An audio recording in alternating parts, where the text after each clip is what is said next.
Hello everyone, I'm Jackson, and welcome to my Sociology of Poverty presentation. My presentation is on institutions in America and their impact on poverty. This topic is important to me because I believe we can offer better living situations through government institutions for those suffering from poverty, and it's important to examine how those institutions currently function to get a better understanding of what we can improve on. I will be looking at the topic using the functionalist theory, since I am examining a portion of the social structures put in place to help those in poverty, as well as a mix of micro and macro sociological perspective. In an academic journal published by Edinaldo Tebaldi and Ramesh Mohan, it is said that, quote, "The estimates show that an economy with a robust system to control corruption, an effective government, and a stable political system will create the conditions to promote economic growth, minimize income distribution conflicts, and reduce poverty." Implementation of institutions to guarantee these aspects of government in the United States could solidify a path towards lowering poverty rates. According to the State Department's website, state.gov, the Bureau of International Narcotics and Law Enforcement Affairs is currently in place to prevent corruption in America, although I don't believe it is very successful in preventing corruption for more well-known politicians. An example of blatant corruption in the modern United States would be Supreme Court Justice Clarence Thomas receiving numerous vacations, private flights, college tuition payments for his nephew, and even payment for his mother's house from billionaire Harlan Crow. It is hard to look past what interest Crow might have in the court. If a high-ranking official such as Justice Thomas can openly receive gifts of monetary value from a billionaire with interest in Supreme Court rulings and receive no penalty for such actions, it makes it hard to assume that this institution is working properly to limit corruption in the United States. Similarly, it is hard to assume that this only occurs at the top rank or with judges only. The International Bureau of Narcotics and Law Enforcement is a broken institution that needs to be re-implemented in a way that can properly prosecute even the most high-ranking official. Corruption of votes or Supreme Court rulings can lead to the perpetuation of poverty by not keeping their best interest in mind, as well as affecting my two other main points of effective government and stable political systems. Pictured on the right is a map of the number of convictions per million people in each state for the crime of corruption. One might see these numbers in a positive light, since most states have less than two.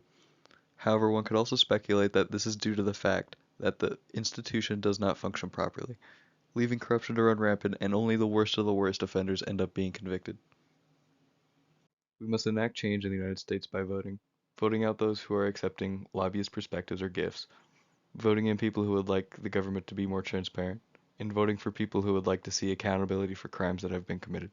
If we are able to vote in the right people who care about having an effective government and stable political system, we are more likely to see change in the International Narcotics and Law Enforcement Bureau to hold those who are corrupt accountable.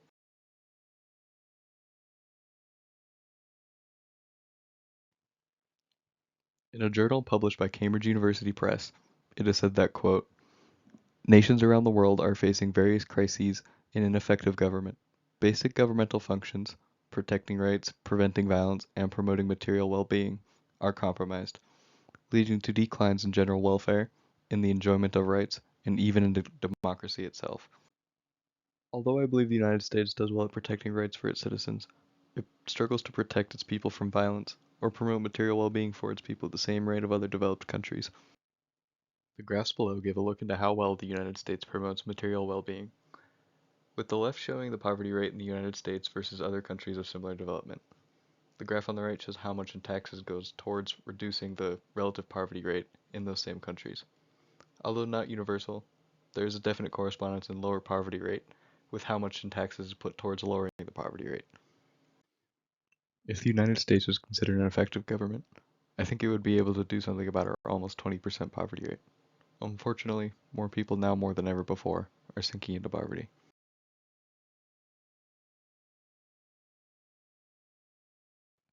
According to David Reed with Britannica.com, quote, "The simplest definition of a stable political system is one that survives through crises without internal warfare." End quote. Although the United States has survived thus far, the fighting within the Republican Party is the essence of an unstable political system, and not being able to elect a Speaker of the House, though the party has majority, is the consequence of that unstable political system.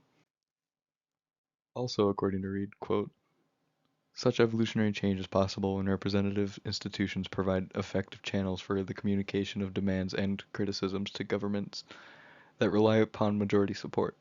And also, quote, "Representative institutions must develop in ways that reflect social and economic developments in the society, or they will lose their legitimacy in the minds of the people.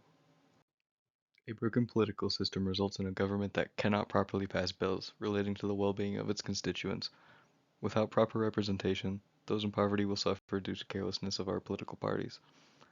Instead of looking to compromise on issue X, Y, or Z to get back to governing properly, it is more about the political show than it is about the well-being of the voters. Below is a model depicting a functioning political system.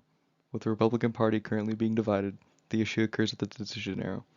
With no decisions coming out for the constituents, only the political show gets input, leaving the party in a cycle of disarray. Our political system is broken due to a minority being able to control the majority of our population. This results in bills being shut down for the greater whole of our nation, at the will of the minority who doesn't agree. Another reason may be because of such things as the filibuster, which has been used by either party to block bills by not allowing a vote to be held. And now in more recent times, extremism has entered the political scope. It has since shattered a party, allowing an even smaller minority to control an entire political party. A structural revision is required in the United States, of which how bills are passed. This needs to be updated for our modern standards. Of course, getting to a point of being able to pass such a bill in the House or Senate is near impossible. Although with the crumbling of the Republican Party and further educating voters and future voters, we might eventually achieve this change. In conclusion, if we were to implement and update institutions to control corruption, to create an effective government, and create a stable political system, it would set the United States on the right path towards lowering poverty rates through proper representation and eventually economic growth.